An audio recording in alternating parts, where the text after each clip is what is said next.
Welcome to Six's Overdrive. I'm back, at least for one video. Guys, I'm sorry I have been a little bit negligent in the video. Well, let's face it, I've been a lot negligent in the videos.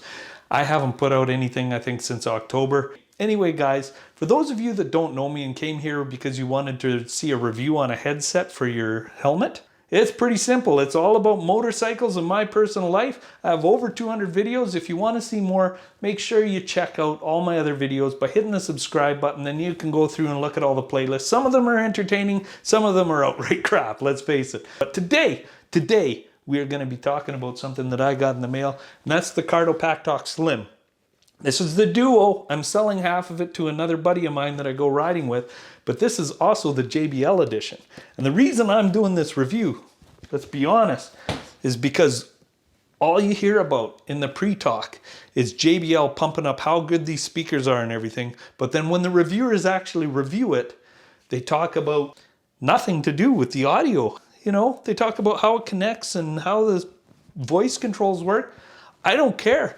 I want to see if the old crappy ways of putting music into a helmet and voices into a helmet is gone with these JBL speakers, and if it makes a difference, and if that JBL name is worth anything on here. And I'm sure that's what you guys want to do too, so stick around so I can tell you all about it.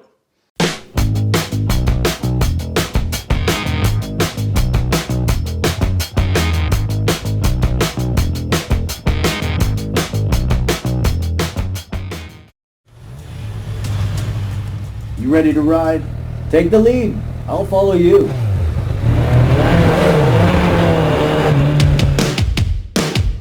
Sound experience is major. Cardo came to us because they wanted something that's premium and they wanted premium sound in it. So that's what we've achieved here.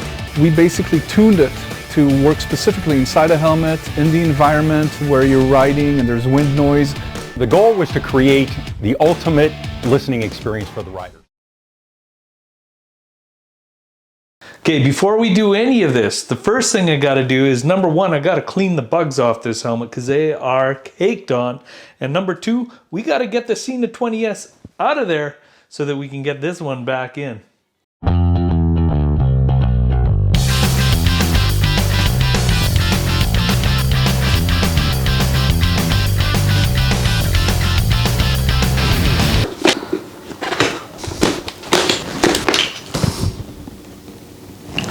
Okay guys, so I've watched a few videos now on YouTube about how to take the liner and everything out of this helmet, and they rip everything out of these things. But last time when I put the 20S in, I didn't need to do that because the Shoei GTR is actually pretty good with the pockets and everything that it has. And I really found that inside here, all I had to do was pull out the back, these back snaps right here, right? All I had to do is pull those out, pull that forward, and I got rid of the chin guard. I didn't get rid of the cheek pads or anything, and they're a little bit harder to install after. None of it's a big deal anyway, but I found I was able to tuck everything in no problem without any of that stuff out. Yeah, I was definitely wrong. Definitely take the cheek pads out.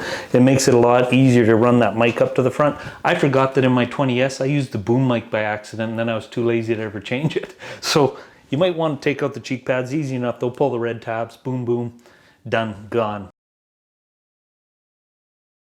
Okay guys, well that's all done. Everything's in the helmet. It's the next day, thus the change in garments. I wanted to say that so far with this, I'm going to give you a couple tips when you're installing it. There's like a little Velcro spacer kind of thing, and it gets the earphone closer to the ears, and that's what I would really do, because this system I think is supposed to be a lot like an on-ear headphone, like one of the cheaper ones, like a Skull Candy or something like that. But I'm going to tell you right now that it is way better. That's not a good reference, because these things were so unbelievably bad in the 20S and the Cardo systems before. They were tinny. They actually hurt your ears when you turn them up to the point where you could hear them, and then it would be just blaring and tinny, no bass whatsoever. This is a lot more balanced sound, but that's just walking around in a house. What's going to happen when I've got the old XSR 900 with my chopped off exhaust there? Is it going to be as good?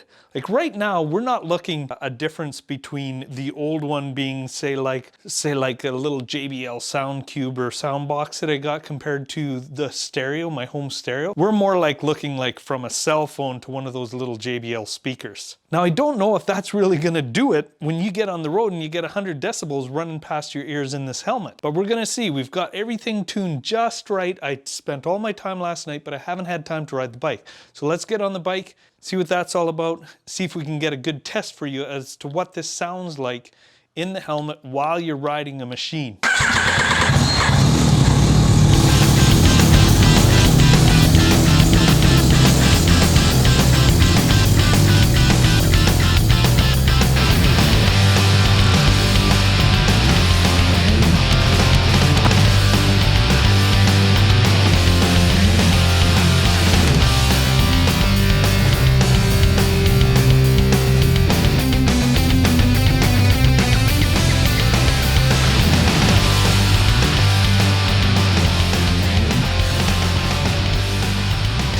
Alright guys, what do I think about the PackTalk Slim from Cardo with the JBL audio in it? Well, I'm going to tell you right now, the JBL should not have put their name on this. They're starting to be a company that just is out there to make money, and I understand that. Like, that's why I'm not rich, that's why they are.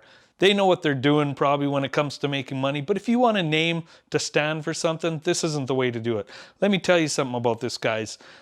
Before I get started, should you buy it? Yes, you should, because it is the only speaker system that I found that's at a starting level of what they should be. You can hear your music on the highway, you can hear voices. For an audiophile to put a JBL name on it though, no way. Like, we're not talking, like, you don't even get even close to like a pair of headphones like these little wireless workout buds. It's not even close to that. We're talking, you know, when you take your phone and then you've got the little speaker kind of thing and you put it on the desk and it's just a little wee speaker like that, so maybe 4 of your friends can hear but the whole room can't hear it, and it's tinny and it's clangy, and that's what this is. Like, it's way better than the old ones, but the old ones were so bad that I honestly think they were damaging to the ears. They were so tinny and so bad. This one puts a little mid-range into it and you can actually tell what the songs are. There's more volume. But this should be the starting point, not something that says, JBL audio. No, no, no, no, no. This is not that good. It's passable now, and there's nothing else out there like it. There's, quite frankly, both Sony, Cardo, and all the other manufacturers, they don't even pass mustard. Cardo's other systems, just shut down on those. I think it's a farce that they charge 80 bucks for it. I mean, I don't really see where the technology is. I honestly think that Cardo already had a speaker system set up, and they were like, hey, how can we get 80 bucks out of this? Oh, I know, let's go get JBL on board and they'll patch us in. So JBL, it's a bad fit for you, because guy like me is calling you out on this one, because it ain't no JBL audio. Not like I used to be. Like, I used to go out and buy something that said JBL and I was proud of it. Don't get me wrong. This is the system you should buy. The Bold or whatever one they have that says JBL on it, you should buy it because it's passable. The other ones for audio quality were not passable.